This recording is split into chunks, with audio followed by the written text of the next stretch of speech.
And it's three parts. The first part we see is God's creational proposition in marriage. God's creational proposition in marriage. He gives first the plan for marriage. Verse 5. He said the plan for marriage is basically this. Since the beginning, there was one man, one woman, one marriage. That was the plan. That was the way it was designed. That was the way it was set up. One man is seen in Adam. One woman is seen in Eve. It says the two came together and became one union. One flesh. And God didn't create any spares. Think of what I just said. He didn't create Adam and Eve and Mary, just in case Adam got tired of Eve. He didn't create Adam and Eve and Jonas, just in case Adam or Eve got tired of Adam. It was Adam and Eve and no spares. Many of us have seen the new political slogan, one man, one woman for life. And a lot of people are using that as a political slogan to go against same-sex unions. Well, while I would disagree with same-sex unions and homosexual marriage, that in itself is an oxymoron, I think that we forget that third part a lot. We say one man, one woman, one marriage for life. And we forget that that was a part of the design too. We harp on the one man, one woman issue. We forget about the other part. So that's the plan, and it's not hard to discern. That's the way God set it up, and it's not hard to figure out. Jesus said that. But then, He gives the purpose of marriage. He gives the plan of marriage as one man, one woman, one marriage. No spares, that's it. And then the purpose in marriage is in verse 6. That they are no longer one, or no longer two, but one flesh. That's the purpose of marriage. That's the picture of what true marriage is supposed to be. Two people become one. Two individuals become one individual unit. One family. Two separates become one whole. That's the plan. That's what marriage is supposed to be. That's the purpose in it. Please turn to Genesis 2.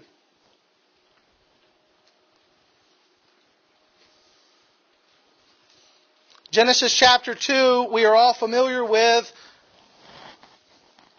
God's creation of the world, and all that is in it is in Genesis 1. God's creation expounded is in Genesis 2, where we see the lesson about man creating man and creating woman from man's rib. Verse 18 says, Then the Lord God said, It is not good that man should be alone. I will make a helper fit for him. And then in verse 21 it says, So the Lord God caused a deep sleep to fall upon the man. And while he slept, one of the ribs was closed up and taken out, and it was, the skin was closed up with the flesh. And the rib that the Lord God had taken from the man, He made into a woman and brought her to the man. Then the man said, This at last is bone of my bones and flesh of my flesh. She shall be called woman because she was taken out of man. Therefore a man shall leave his father and his mother and shall hold fast, shall cling, shall cleave to his wife. And they shall become one flesh. And the man and his wife were naked and unashamed. Now that last part is the part I want to bring out this morning. Because we're talking about the purpose of marriage. And it says that in the original state of marriage, they were naked and unashamed. But it says in the very next chapter that after Eve was tempted by Satan and after sin entered the world, the very first thing that happened was that they, what? They covered their shame. They were naked and unashamed. They sinned and they felt shame. There was division. There was embarrassment. There was self-consciousness.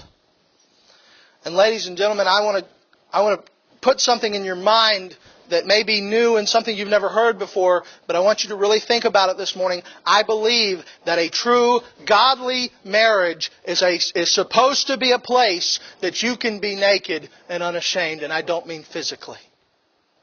What I mean is that it be a relationship that you can be absolutely open with the other person and be unashamed. You see, when you meet people, whether you know it or not, you always cover yourself in some way.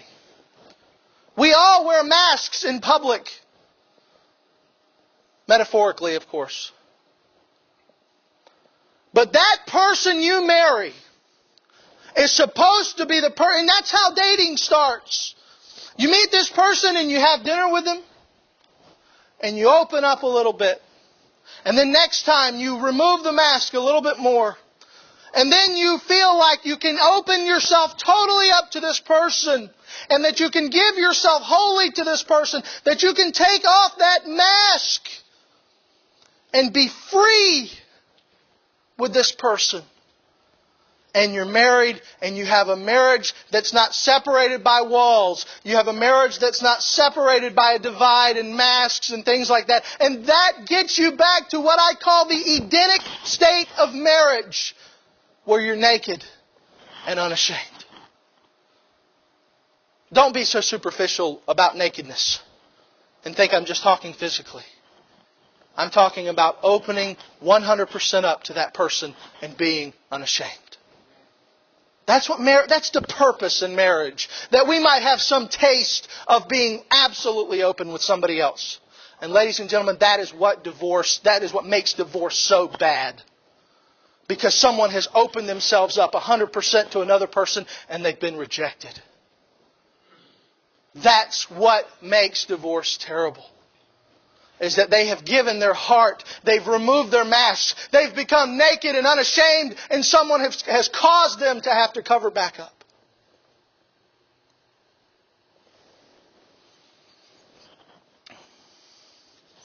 Caused them to feel ashamed again.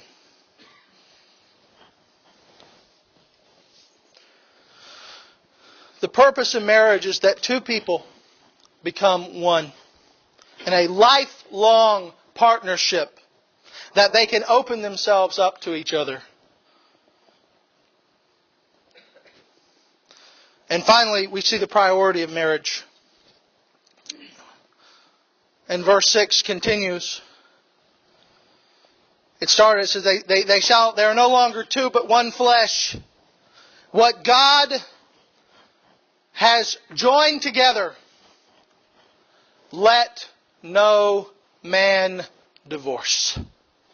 Let no man separate.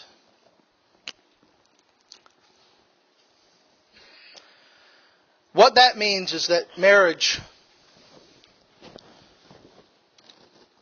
is the most important union, is the most important covenant, is the most important agreement that you can make with another person in this life. And it is only second to the covenant that you make with Jesus Christ. Or that Christ made with you, rather, by drawing you to Himself.